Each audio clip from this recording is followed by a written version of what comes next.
Left on a lonely road by her husband, Emily Hayes turned heartbreak into a global mission for hope and accessibility. 10 years later, a twist of fate forces them together again. This time, not as rivals, but as partners on the journey toward redemption. Before we get into the story, comment below where in the world you are watching from today. The morning sun streamed through the large windows of Jonathan Hayes's penthouse office. At 45 years old, he had everything money could buy. His tech company was worth billions, and his beautiful wife Emily was the envy of everyone in their social circle. But lately, all Jonathan could think about was how his life had changed since Emily's accident 6 months ago. "Mr. Hayes, your wife is on line 1, his secretary announced through the intercom. Jonathan stared at the blinking light on his phone. He used to love hearing Emily's voice during the day, but now each call meant another problem, another adjustment, another requirement that took time away from his work. "Tell her I'm in a meeting," he said, turning back to his computer screen. That evening, their mansion felt colder than usual. Emily sat in her wheelchair, trying to keep a brave face as the home nurse helped her with her exercises. She was only 38, but the car accident that crushed her spine had changed everything. "Jonathan, can we talk?" Emily asked as he walked past the living room, barely glancing her way. "The doctor says I'm making progress. Maybe we could try going out to dinner this weekend." Jonathan stopped, his back still turned to her. "I have a business trip this weekend," he lied. The truth was, he couldn't stand the stares anymore. The way other people looked at them with pity, how everything took twice as long now. Emily's heart sank. She could feel him slipping away, but she refused to give up. "Then maybe next weekend? We hardly spend any time together anymore." "I'll check my schedule," he muttered, heading upstairs to his home office. That night, while Emily slept, Jonathan sat at his desk looking at old photos on his phone. There, they were in Bali, Emily diving into crystal clear waters. In Paris, dancing under the Eiffel Tower. In New York, running through Central Park. All before the accident, all before the wheelchair. The next morning, Jonathan made a decision that would haunt him for years to come. He told Emily they were going for a drive to look at a new house he was thinking of buying. Emily was excited. It was the first time in weeks he had suggested doing something together. They drove for hours, leaving the city behind. Emily didn't question why they were going so far. She was just happy to be with him, telling him about her physical therapy progress, making plans for the future. When they reached a quiet stretch of road surrounded by woods, Jonathan pulled over. "I need to check something with the car," he said, his voice oddly flat. He got out, opened Emily's door, and helped her into her wheelchair. Then, without meeting her eyes, he got back in the car. "Jonathan," Emily's voice trembled. "What are you doing?" He started the engine. Through the open window, he dropped an envelope into her lap. "I'm sorry," he said. "I just can't do this anymore." Emily's world spun as she watched the car drive away, leaving her alone on the deserted road. With shaking hands, she opened the envelope. Inside was a note that read, "I can't do this anymore. You're on your own." She couldn't believe this was happening. The man she had loved for 15 years, who had promised to stand by her in sickness and in health, was leaving her here like unwanted baggage. She screamed his name until her voice gave out, but the only answer was the rustle of leaves in the wind. Hours passed. The sun began to set and fear crept in. Emily had her phone, but Jonathan had made sure to drive to an area with no service. She was truly alone. Just when despair was about to overwhelm her, headlights appeared on the road. A pickup truck slowed down, and an elderly couple got out. "Oh my goodness," the woman exclaimed. "Are you all right, dear?" And so began Emily's journey, not just to safety, but to a new life she never could have imagined. That night, as she lay in a hospital bed after the couple brought her to the nearest town, Emily made 2 promises to herself. She would never let anyone make her feel worthless again, and she would use this experience to help others find their strength. She had no idea then that 10 years later, she would be telling this story on national television, or that Jonathan would be watching, finally understanding the true meaning of wealth and poverty. Martha and George Wilson, the elderly. couple who found Emily on that terrible night couldn't believe what they were hearing. As they sat in the hospital waiting room, Emily told them how her millionaire husband had abandoned her on the road like a piece of unwanted furniture. "Some people have more money than heart," Martha said, patting Emily's hand. She and George owned a small bed and breakfast in the nearby town of Pine Grove. "You'll stay with us until you figure things out." Emily tried to protest, but Martha wouldn't hear of it. "The Lord put us on that road today for a reason," she said firmly. The next few weeks were the hardest of Emily's life. Every morning she woke up hoping it had all been a bad dream, only to remember that Jonathan had really left her. The local police wanted to press charges, but Emily refused. She didn't want revenge. She wanted to move forward. One morning, while having coffee with Martha, Emily saw a small notice in the local newspaper. The community center was looking for someone to run their support group for people with disabilities. The pay wasn't much, but Emily had experience, not just from her own condition, but from the support groups she'd attended after her accident. "I could do that," she said softly, more to herself than to Martha. Martha looked up from her crossword puzzle. "Then do it. Show that husband of yours what he threw away." The community center was a plain brick building that had seen better days. Nancy Chen, the director, was surprised to see someone like Emily applying for the position. "Most people with your background wouldn't be interested in working here," she said, noting Emily's expensive clothes, the last remnants of her old life. "My background is exactly why I want to work here," Emily replied. "I know what it's like to feel helpless, to have your whole life change in an instant. But I also know you can rebuild." Nancy hired her on the spot. Emily's first support group meeting was small, just 5 people. There was Mike, a veteran who lost his legs in Afghanistan, Sarah, a teenager with cerebral palsy, Tom, who was struggling to accept life after a stroke, Rosa, a single mother with multiple sclerosis, and David, a construction worker paralyzed in a work accident. "I won't lie to you," Emily said, looking at each person in turn. "Some days will be harder than others. Some days you'll want to give up. But you're not alone. We're going to get through this together." As the weeks passed, word spread about the new support group leader who didn't just talk about overcoming challenges. She lived it. The group grew, and so did Emily's confidence. She started organizing workshops, bringing in speakers, and connecting people with resources they didn't know existed. Meanwhile, in his luxurious penthouse apartment, Jonathan was trying to convince himself he'd done the right thing. He threw himself into his work, scheduled back-to-back meetings, and stayed late at the office. Anything to avoid the silence of his empty home. His sister Catherine was the only one who dared to confront him. "Have you completely lost your mind?" she demanded, bursting into his office one day. "How could you do that to Emily?" "You don't understand," Jonathan said, not meeting her eyes. "I couldn't handle it anymore. The constant demands, the medical appointments, the stares from people." Catherine looked at her brother with disgust. "You're right, I don't understand. And I don't want to understand how someone could be so heartless. Don't bother coming to Thanksgiving this year, or any other family gathering.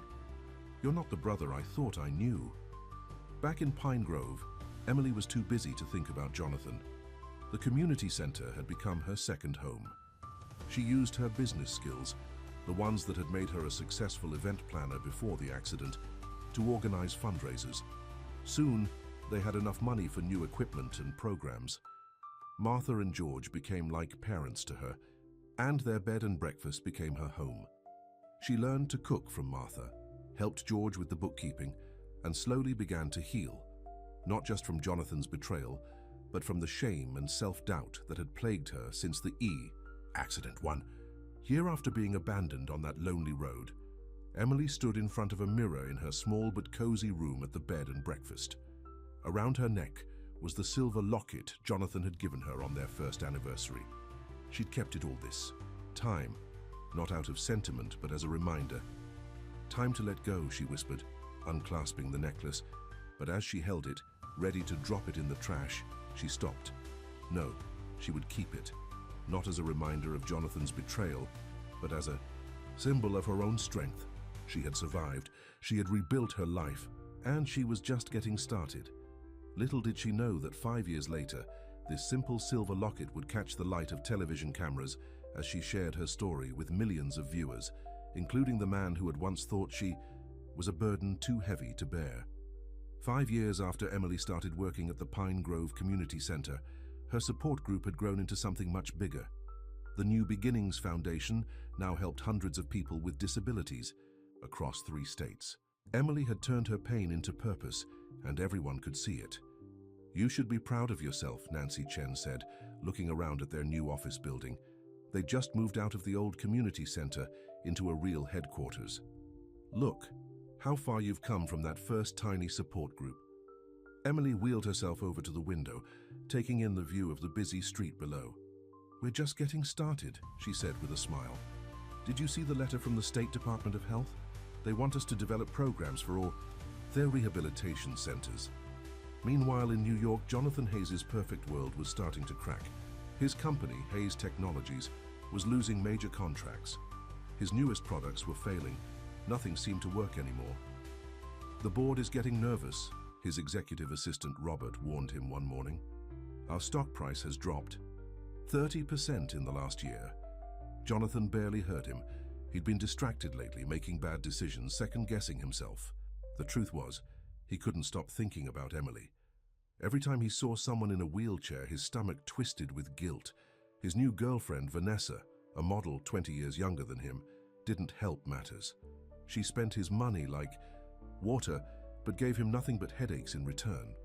"Darling, we simply must go to Paris this weekend," she whined during an expensive dinner.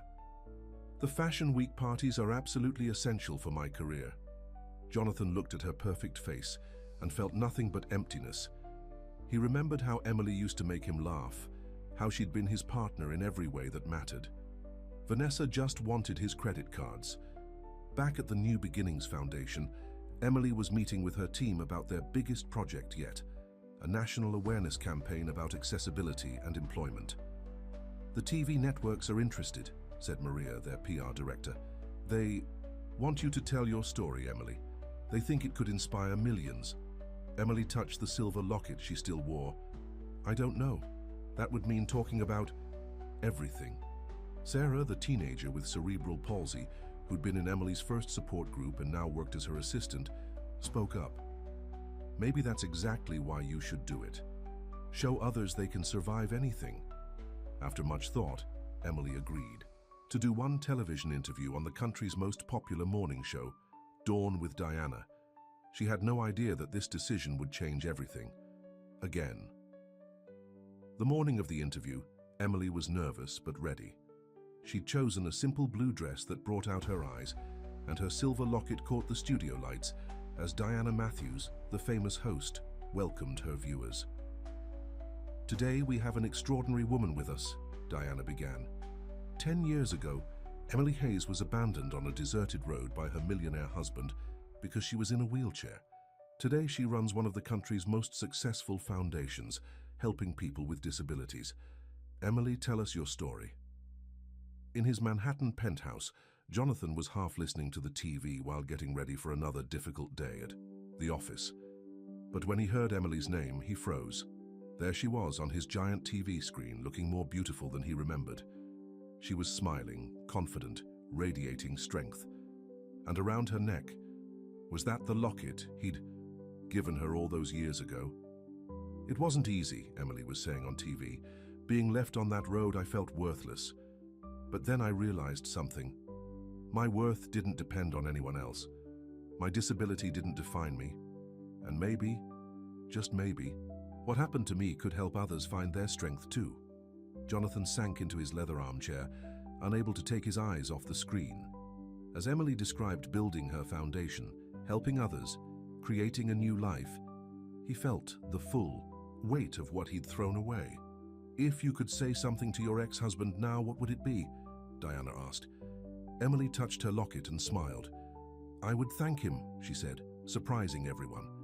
"Because when he left me on that road, thinking I was broken and worthless, he actually gave me the chance to discover just how strong I really am."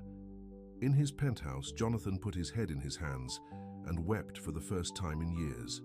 On his coffee table, another notice from the board of directors lay unopened, warning of a possible takeover. His life was falling apart, while Emily, the woman he'd discarded, was changing the world. What he didn't know was that this TV interview would reach far more people than just him. In offices across the country, phones were already ringing with offers of support for the New Beginnings Foundation. And in a small diner in Chicago, a familiar face was watching the program with great interest. Someone from Jonathan's past who had been waiting for the perfect moment to take everything from him. Richard Sterling put down his coffee cup and smiled at the TV screen showing Emily's interview. 20 years ago, Jonathan Hayes had stolen Richard's company in a hostile takeover, destroying everything he'd built. Now, watching Jonathan's ex-wife tell her story, Richard saw his chance for revenge. "Finally," he muttered, pulling out his phone. Time to make some calls. The day after Emily's TV appearance, the New Beginnings Foundation office was chaos. Phones rang non-stop with donations and offers of support. News vans parked outside, hoping for follow-up interviews. "Emily, you won't believe this," Sarah wheeled excitedly into Emily's office. "The governor's wife wants to be on our board of directors, and 3 major corporations want to start hiring programs for people with disabilities."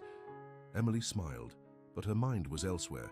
Since the interview aired, she'd received hundreds of messages from well-wishers, and one that made her blood run cold. It was from Vanessa, Jonathan's girlfriend. "We need to talk," the message said. "It's about Jonathan. He's not the same man who left you on that road." Emily deleted the message. She had no interest in hearing about Jonathan's problems.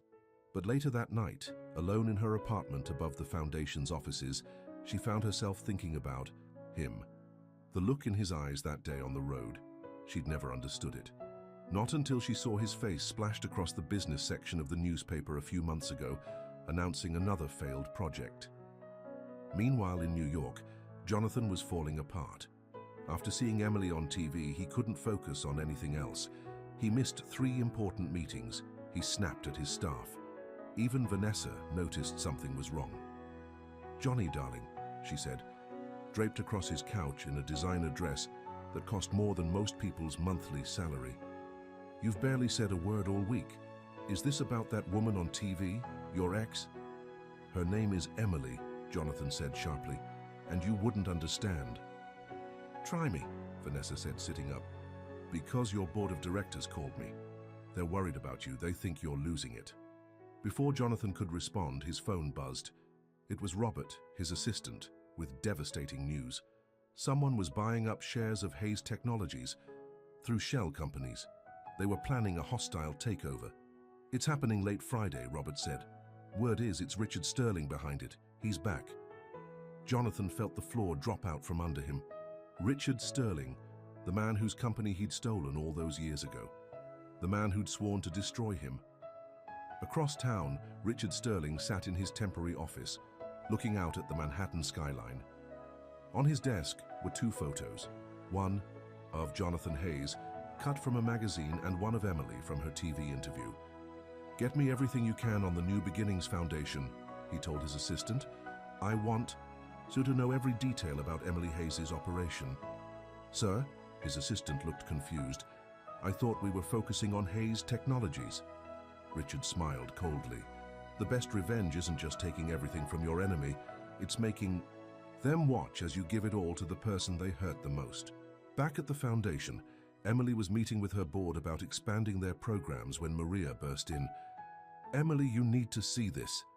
She turned on the office TV, where a business news channel was reporting breaking news about Hayes Technologies. "Sources say the company is facing a hostile takeover," the reporter said. "CEO Jonathan Hayes has reportedly lost the confidence of his board. The company's stock has plummeted." Emily stared at the screen, at Jonathan's face in the photos they showed. He looked older, tired, beaten. For a moment, she felt a flicker of something. Not pity exactly, but recognition. She knew what it was like to lose everything. Then, her phone rang. It was an unknown number, but she answered anyway. "Mrs. Hayes?" a smooth voice said. "This is Richard Sterling. I believe we have a mutual acquaintance in your ex-husband. I have a proposition that might interest you. And your foundation." Emily felt a chill run down her spine. She'd heard that name before, in whispered conversations during her marriage to Jonathan. Richard Sterling was dangerous. "I'm listening," she said cautiously. "How would you like to own Hayes Technologies?" Richard asked. "Consider it poetic justice." In his penthouse, Jonathan was desperately trying to save his company when Vanessa walked in carrying her bags. "I'm leaving," she announced. "Let's be honest, darling, you're not fun anymore. And from what I hear, you won't be rich much longer either." Jonathan barely noticed her go. He was staring at an old photo he'd found in his desk. His wedding photo with Emily. They looked so happy, so in love. How had he become the kind of man who could leave his wife on the side of a road? His phone buzzed again. This time it was Catherine, his sister, the one who'd cut him off after what he did. To Emily. "I saw her on TV," Catherine said without preamble. "She's amazing, isn't she? And you're a fool, Jonathan. A fool who's about to lose everything from what I hear." "I know," Jonathan whispered. "I know I am." What no one knew was that the next 24 hours would change everything. Richard Sterling's plan was more complex than anyone suspected. Emily's foundation was about to face its biggest challenge. And Jonathan was about to learn that some things, once broken, can never be fixed. But sometimes they can be rebuilt into something entirely new. Emily couldn't sleep that night after Richard Sterling's phone call. His offer to give her Hayes Technologies kept playing in her mind. It seemed too good to be true. And in her experience, things that seemed too good to be true usually were. "I don't like it," Martha said the next morning over coffee. Even after all these years, Emily still started her days at the bed and breakfast with her adoptive parents. "That Sterling fellow sounds like a snake in the grass to me," Emily smiled at Martha's old-fashioned expression. "You're right. But what if we could use Hayes Technologies' resources to help more people? Think of all the good we could do." "Sometimes the price of power is too high," George commented, looking up from his newspaper. "And revenge never brought anybody peace." Meanwhile, Richard Sterling was putting his plan into motion. In his temporary office, he met with his team of lawyers. "Everything's in place," his head lawyer reported. "By this time tomorrow, Hayes Technologies will be ours." "But sir, about giving it to Emily Hayes." "Just do your job," Richard snapped. What he hadn't told anyone was that giving the company to Emily was just the first step. He planned to use her foundation's good name to strip Hayes Technologies, bare destroying both Jonathan's legacy and Emily's reputation in one move. Across town, Jonathan was living through the worst day of his life, even worse than the day he'd left Emily on that road. His board of directors had called an emergency meeting.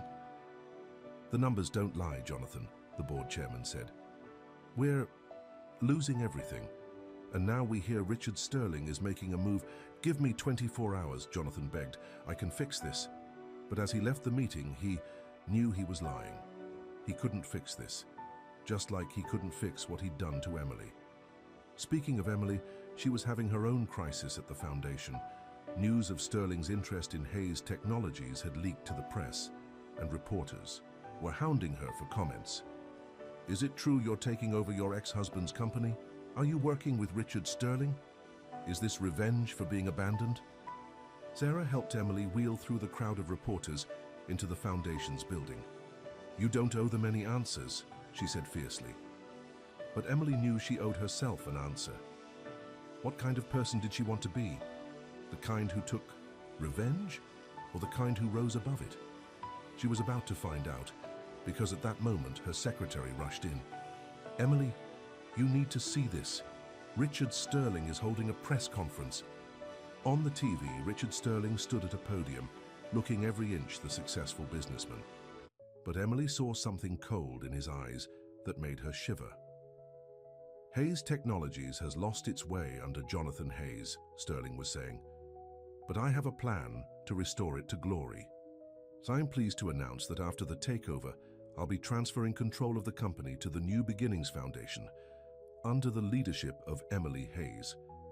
Emily watched in horror as the reporters went wild. She hadn't agreed to this. Sterling was forcing her hand, making it look like she was part of his plan. Her phone rang. It was Catherine, Jonathan's sister. "Emily, I know we haven't talked in years," Catherine said urgently. But you need to know something about Richard Sterling. The night before he lost his company to Jonathan, his wife tried to leave him. She disappeared, and the police could never prove anything, but Emily felt sick. She'd been right. Sterling was dangerous. And now he was using her to destroy not just Jonathan, but everything she'd built. Just then, Sarah wheeled into her office quickly. "Emily, you have a visitor. It's Jonathan." Emily's heart stopped. Through her office window, she could see him standing in the reception area. He looked terrible. His expensive suit wrinkled, his face haggard. But what struck her most was the way he stood there, shoulders slumped, all his arrogance gone. "Should I tell him to leave?" Sarah asked protectively. Emily touched her silver locket, thinking hard. "No," she said finally. "Send him in." As Jonathan walked into her office, neither of them knew that Richard Sterling was watching the security footage from a van parked outside. He smiled as he saw Jonathan enter Emily's office. "Perfect," he said to his assistant. "Everything's falling into place. By this time tomorrow, they'll both have lost everything." But Sterling had made one crucial mistake. He'd underestimated Emily. As she looked at her ex-husband standing in her office, she wasn't thinking about revenge. She was remembering something Martha always said. "Sometimes the Lord puts your enemies in your path not so you can destroy them, but so you can show them a better way." "Sit down, Jonathan," Emily said calmly. "I think it's time we talked about Richard Sterling." What happened next would shock everyone. Richard Sterling, the press, and most of all Jonathan himself. Because sometimes the best revenge isn't about destroying your enemies. Sometimes it's about saving them from themselves. Jonathan stood in Emily's office, looking at everything but her. The walls were covered with photos of smiling people, wheelchair users at job fairs, children at adaptive sports events, families at foundation fundraisers. This was what she had built while his own empire crumbled. "You look terrible," Emily said finally, breaking the silence. Jonathan laughed bitterly. "I deserve worse. Emily, I saw you on TV. The locket." "Sit down, Jonathan," Emily cut him off. "We're not here to talk about the past. Tell me about Richard Sterling." As Jonathan sank into a chair, Sarah appeared at the door. "Emily, Richard Sterling's office is calling again. They want an answer about the company takeover." "Tell them I'll have my decision in an hour," Emily said. After Sarah left, she turned back to Jonathan. "Now talk." For the next 30 minutes, Jonathan told her everything. How he'd stolen Sterling's company 20 years ago, how Sterling's wife had vanished the night before the takeover, how Sterling had sworn to destroy him. "He's not just after my company," Jonathan finished. "He wants to destroy everything and everyone connected to me, including you." "I'm not connected to you anymore," Emily reminded him sharply. "You made sure of that on that road 10 years ago." Jonathan flinched. "I know, and I've regretted it every day since. But Emily, Sterling is dangerous. If he gets control of Hayes Technologies and gives it to your foundation, he'll use us to strip the company bare and ruin both our reputations," Emily finished. "I figured that out. The question is, why do you care what happens to me?" Before Jonathan could answer, Martha burst into the office. Even after all these years, she still helped out at the foundation a few days a week. "Emily, you need to see this." She turned on the office TV. Richard Sterling was giving another press conference. "Sources tell us that Emily Hayes and Jonathan Hayes are meeting right now," Sterling was saying, his smile cold. "Perhaps they're discussing old times, or perhaps they're plotting against me. Either way, it doesn't matter. By this time tomorrow, Hayes Technologies will be under new management." Emily switched off the TV. "He's watching us," she said. "There must be cameras." Sarah wheeled in again, this time with a security guard. "We found this in the electrical room," the guard said, holding up a small camera. "There are probably more." Jonathan stood up, running his hands through his grey hair. "I should go. I'm only making things worse for you." "Sit down," Emily said again, but this time her voice was softer. "Martha, Sarah, could you give us a minute?" After they left, Emily wheeled herself to the window, looking out at the reporters still camped outside. "You know what I thought about every day after you left me on that road? Not about being alone or scared or angry, I thought about how a man I loved for 15 years could turn into someone I didn't recognize. I was a coward, Jonathan said, quietly. I saw your strength as a reminder of my weakness. Every time you fought to recover, every time you refused to give up, it showed me what a small person I really was. Emily turned to face him. And now? What kind of person are you? Now? A failure, Jonathan admitted. Everything I chose over you, money, success, power, it's all gone, or it will be by tomorrow. Emily touched her locket, thinking. Finally, she spoke. What if there was a way to stop Sterling and save both the company and my foundation? Jonathan looked up, surprised. You'd help me after what I did. Not for you, Emily said firmly. For the thousands of people the foundation helps, and to show Sterling that destroying people isn't the answer. She pressed a button on her desk phone. Sarah, could you come in here and bring the file on the Anderson lawsuit? Sarah wheeled in with a thick folder. Are you sure about this, Emily? Emily nodded. Remember last year, when that family tried to sue us because their son got hurt at our sports program? Tell Jonathan what we found during discovery. Sarah opened the folder. The family had a history of insurance fraud. They'd filed similar lawsuits against 5 other charities. When we dug deeper, we found they were working with a company called Sterling Enterprises. Jonathan sat up straight. Sterling was behind. He's been targeting charities for years, Emily explained. Getting fake lawsuits filed, then offering to help with settlements that bankrupt them. We tracked the money trail. But why didn't you expose him? We were building a case, and now... Emily smiled for the first time. Now we have something better. We have you. Just then, Catherine burst into the office. I got your message, Emily. I brought everything I could find. She stopped short when she saw Jonathan. What's he doing here? Helping us, Emily said. Show us what you brought. Catherine pulled out a USB drive. It took some digging, but I found it. Security footage from Sterling's office building. The night his wife disappeared, the police never saw this. As they watched the footage on Emily's computer, the full truth about Richard Sterling began to emerge. And with it, a plan started to form. A plan that would either save them all or destroy everything Emily had built. It's risky, Sarah warned. Everything worth doing is risky, Emily replied. She looked at Jonathan. Are you ready to do the right thing for once? Jonathan met her eyes. Yes, even if it costs me everything. It already has, Emily reminded him. The question is, what are you willing to do to make things right? Outside, Richard Sterling sat in his surveillance van, watching their meeting through the one camera they hadn't found. He smiled, thinking he knew exactly what they were planning. But he was wrong. Because while he'd been studying Jonathan's weaknesses for 20 years, he'd never bothered to learn about Emily's strengths. He was about to learn. The next morning, news channels across the country were buzzing with the same headline, Emily Hayes accepts Sterling's offer. The cameras caught Emily wheeling out of her foundation's office, surrounded by reporters. Yes, I've decided to accept Mr. Sterling's generous offer, she announced, looking directly into the cameras.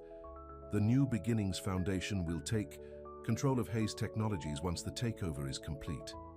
In his luxury hotel suite, Richard Sterling watched the announcement with a satisfied smile.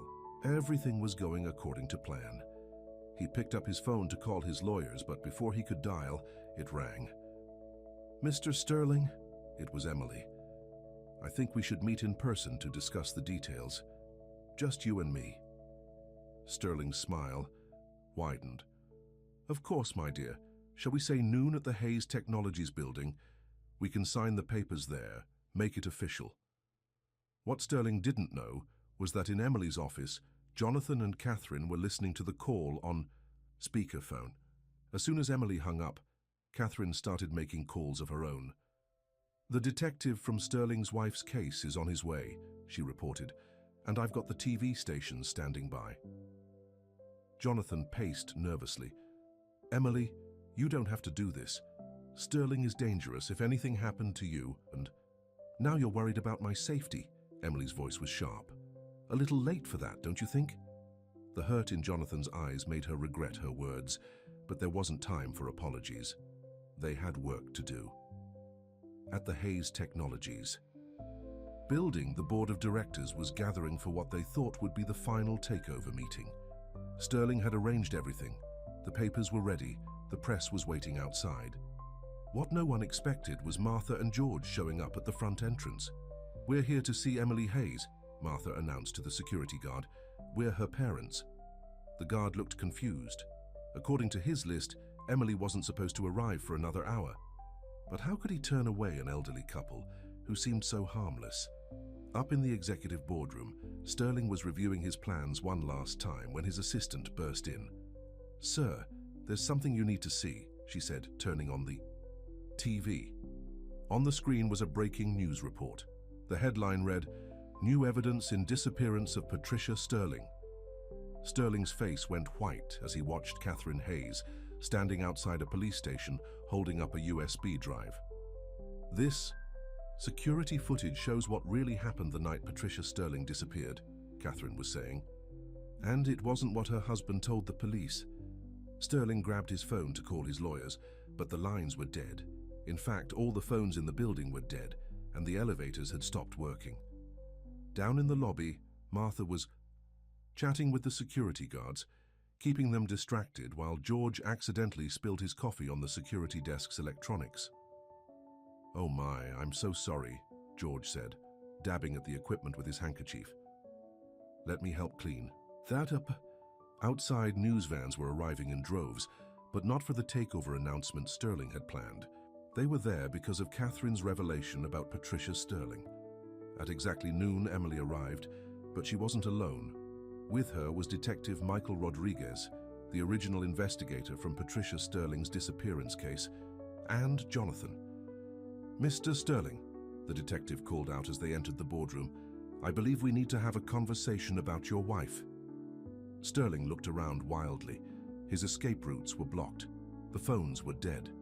And on every TV screen in the building, the security footage was playing, showing him arguing with his wife the night she disappeared, following her to the parking garage, returning alone.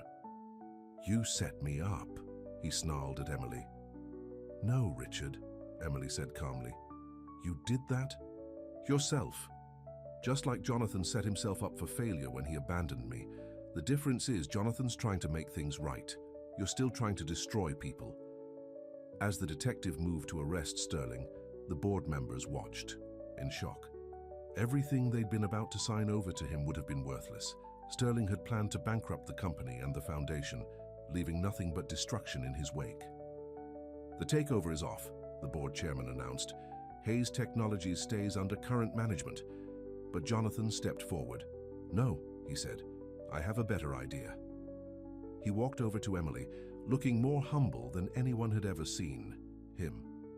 "I don't deserve to run this company," he said, "but I know someone who could do amazing things with it, someone who understands both business and human dignity." Emily looked up at him, surprised. "What are you saying?"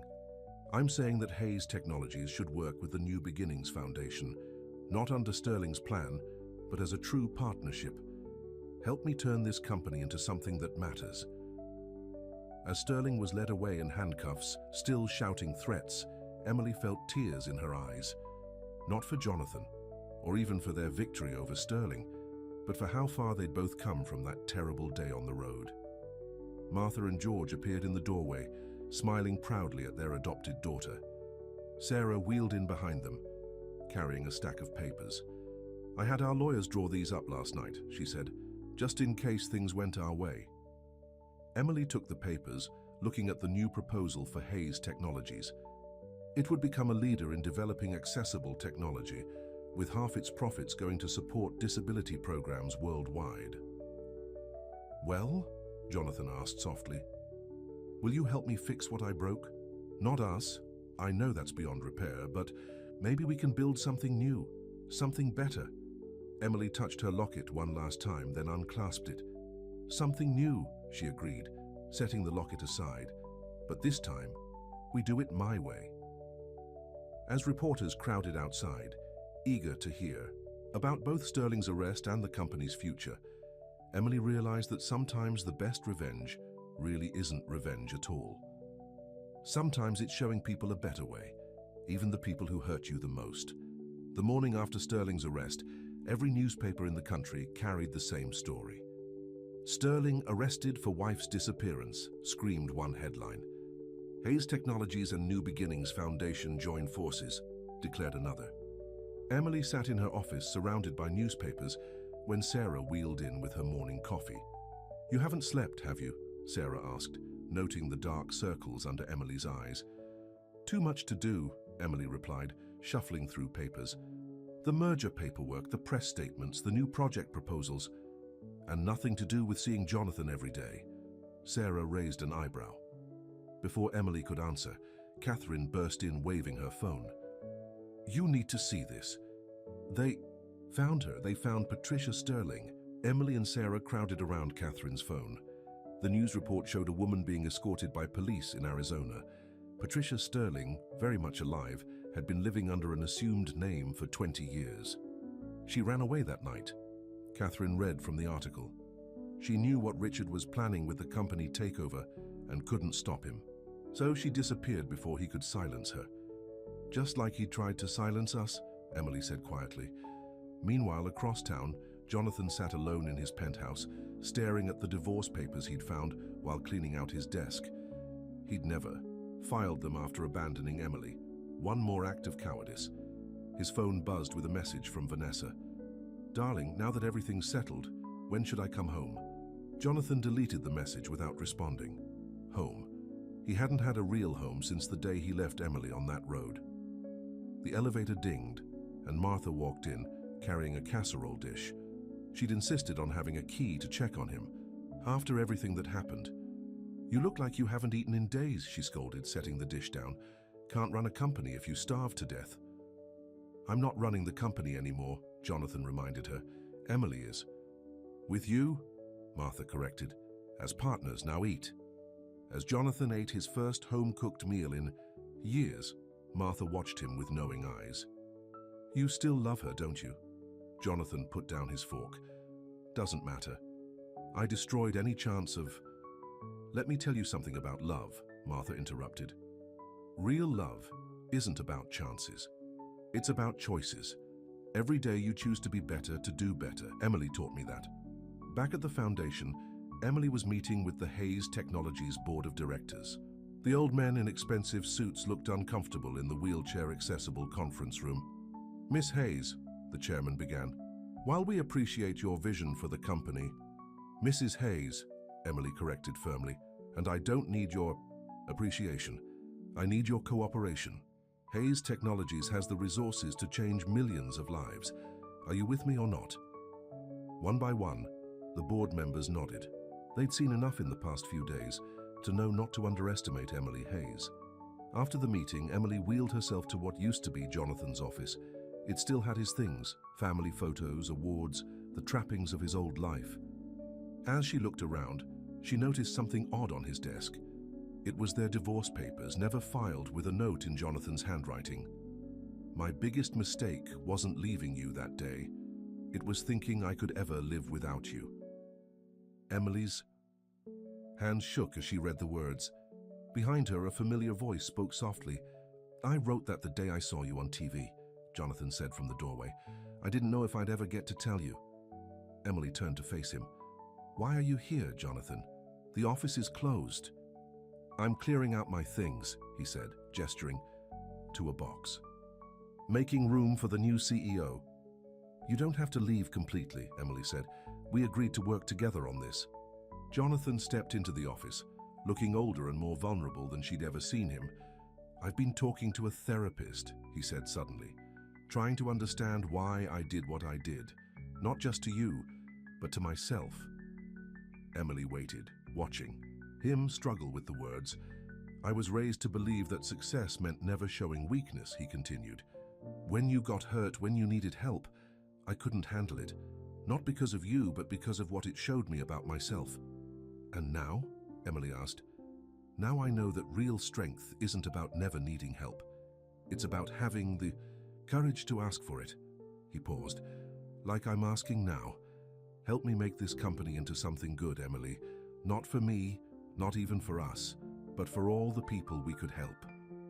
Before Emily could respond, Sarah wheeled in with urgent news. They found evidence in Sterling's office, documents about other companies he destroyed, other families he hurt. The police want to know if we'll help with the investigation. Emily looked at Jonathan. Well, partner, ready to right some wrongs? Jonathan nodded, and for the first time in years, Emily saw a glimpse of the man she'd once loved. Not the powerful CEO, but the person who'd once wanted to make a difference in the world.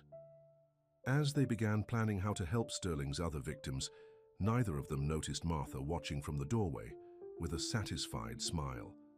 Sometimes, she thought, love takes the longest road home. 2 months after Sterling's arrest, the Hayes Technologies building looked very different. The imposing security desk had been replaced with an accessible welcome center. The executive floor now included a daycare center for employees' children with disabilities. And in the main lobby, a wall of photos showed all the families the company was helping. Emily wheeled through the lobby, stopping to look at the newest photo, Patricia Sterling surrounded by the families she was helping reconnect with their stolen companies. Hard to believe it's the same place, Jonathan said, walking up beside her. They'd fallen into an easy routine of morning meetings, reviewing the progress of their joint ventures. Mrs. Hayes, their new receptionist called out, the reporter from Business Weekly is here for your interview. Emily smiled at the title. She'd kept her married name all these years, but now it felt different. Now it was about who she was, not who she'd been married to. Ready to tell our story? She asked Jonathan. He shook his head. It's your story. I'm just lucky to be part of the ending. The reporter, a young woman named Rachel Chen, set up her recorder in Emily's office. It's informally, Jonathan's now redesigned to be fully accessible. So, Mrs. Hayes, Rachel began, 6 months ago you were running a foundation for people with disabilities. Now you're also running one of the country's largest tech companies. How did that happen? Emily glanced at Jonathan, who sat quietly in the corner. It happened because sometimes life gives you a second chance to do the right thing. As Emily told their story, Jonathan watched her with a mix of pride and regret. She talked about the foundation, about Sterling's plot, about transforming Hayes Technologies, but she left out the personal parts, the pain, the betrayal, the slow journey to forgiveness. After the interview, Catherine stopped by with news about Sterling's case. They found more victims, she reported. 20 years of destroying companies, families' lives. He'll never see the outside of a prison. What about Patricia? Emily asked. She's testifying next week. She wants to meet you, by the way. Says you're her hero. Emily shook her head. I'm no hero, I just refuse to let someone else's hatred win. Later that evening, as the office emptied out, Jonathan found Emily in the company gym. She was working with their new adaptive fitness trainer, part of the employee wellness program she'd started. Emily, he said hesitantly, there's something I need to show you. He led her to a part of the building she hadn't visited yet, his old private garage, but instead of luxury cars, it now held rows of specially adapted vehicles. I've been working with some engineers, he explained. We're developing affordable adaptive vehicles. No one should ever feel trapped or dependent. His voice trailed off as he remembered that terrible day, but Emily wheeled closer to examine the cars. These could help a lot of people, she said softly. That's not all. Jonathan pressed a button, and a wall panel slid open to reveal a research lab. We're working on new wheelchair technology too. Lighter, stronger, more affordable. I remember how much your first chair cost. Emily turned to look at him, really look at him, for the first time in months. The arrogant businessman was gone. In his place was someone she barely recognized, and yet somehow knew better than anyone. Jonathan, she said quietly, why are you doing all this? He met her eyes. Because every day I ask myself, what would Emily do? How would she use this money, this power to help others? And then I try to do that. Before she could respond, Sarah wheeled in excitedly. Emily, the governor just signed the bill. All public buildings in the state have to be fully accessible within 5 years. It was the legislation they'd been fighting for, one of the first projects Emily and Jonathan had worked on together after the merger. Emily felt tears in her eyes as Sarah hugged her. Over Sarah's shoulder, she saw Jonathan smiling. Not his old, confident smile, but something softer, more real. Later that night, Martha found Emily sitting in the garden behind the foundation building. "Penny for your thoughts?" the older woman asked, sitting on a bench. "I was just thinking about time," Emily said. "How it changes things, changes people." Martha nodded wisely. "Some things don't change, though. The heart knows what it knows." "Martha, I'm not saying forgive and forget," Martha interrupted. "I'm saying look at who he is now, not who he was then. People can surprise you."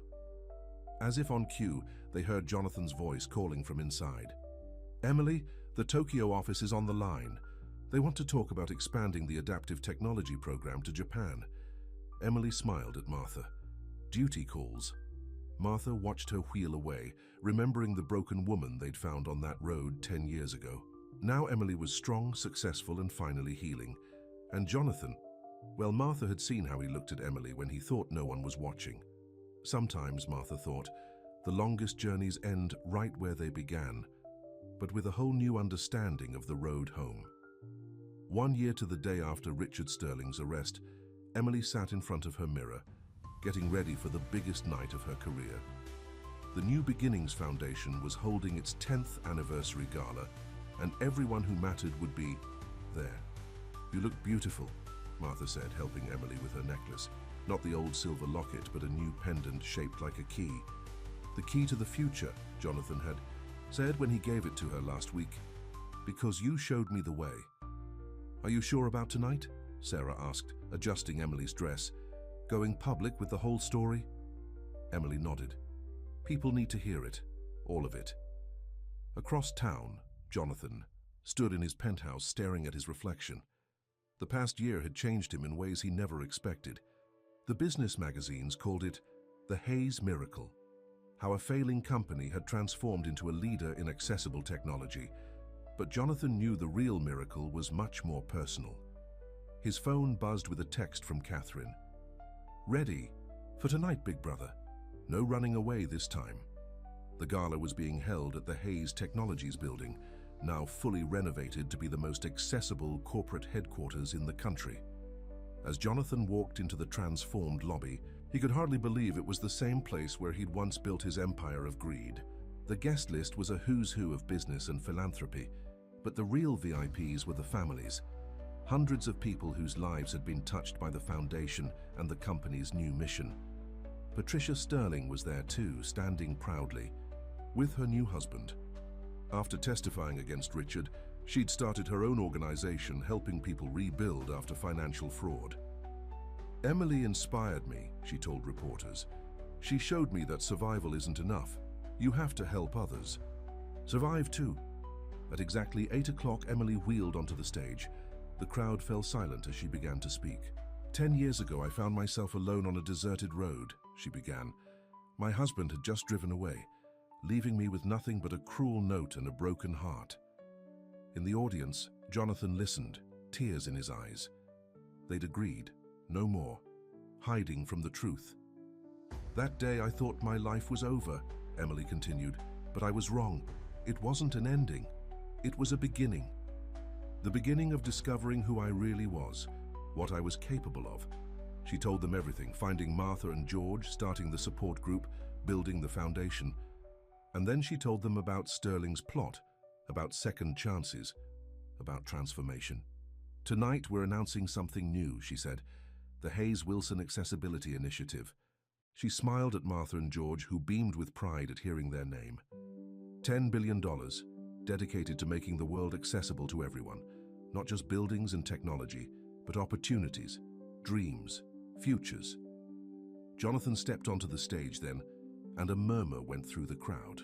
Everyone knew they worked together now, but this was different. This was personal. "Emily taught me something this past year," he said, standing beside her wheelchair. "She taught me that true strength isn't about standing alone. It's about lifting. Fathers up, about admitting when you're wrong and working every day to make it right." He turned to face her. "I left you on that road because I was weak, scared, and foolish. You turned that moment into a mission that's helped thousands. You took my greatest shame and transformed it into your greatest triumph." Emily felt tears in her eyes as Jonathan knelt beside her wheelchair, taking her hand. "I know I lost the right to say this 10 years ago," he said softly, but the microphone carried his words to the silent crowd. "But I love you, Emily Hayes. Not despite your wheelchair, but because of who you are, the strongest, most magnificent person I've ever known." Emily looked out at the crowd. She saw Sarah wiping away tears, Catherine smiling proudly, Martha and George holding hands. She saw all the families they'd helped, all the lives they'd touched. Finally, she looked at Jonathan, really looked at him. She saw the man who'd broken her heart, yes. But she also saw the man who'd spent a year proving that people can change, that love can heal, that second chances have to be earned. "I forgave you a long time ago," she said, "but loving you again, that took longer. I needed to see who you really are." "And now?" Jonathan asked softly. Emily smiled, touching the key pendant at her throat. "Now I know that sometimes the longest road leads right back home, but we come back different, better." She turned back to the crowd. "That's what the New Beginnings Foundation is really about. Not just helping people survive tragedy, but helping them transform it into triumph. And sometimes, if we're very lucky, we find that the people who once hurt us the most become the ones who help us heal." Later that night, after the speeches and the celebrations, after Martha had hugged them both with tears in her eyes, after Sarah had wheeled away with a knowing smile, Emily and Jonathan found themselves alone in what used to be his office. "Do you ever think about that day?" he asked. "About what would have happened if I hadn't left you there?" Emily wheeled to the window, looking out at the city lights. "Sometimes, but then I think about all the people we wouldn't have helped, all the lives we wouldn't have touched." She turned to face him. "Sometimes the worst thing that happens to you leads you to your best self." Jonathan knelt beside her wheelchair again, just as he had on stage. "I don't deserve a second chance," he said. "No," Emily agreed, "but you earned one, day by day, choice by choice." She took his hand. "Just promise me one thing. Anything. No more running away. From now on, we face everything together." "Together," Jonathan promised. And there, in the office where their story had begun with ambition and greed, it began again with purpose and love. Outside, the city sparkled with possibilities. Inside, two people who had traveled the longest road found that sometimes love knows the way home better than we do. The end.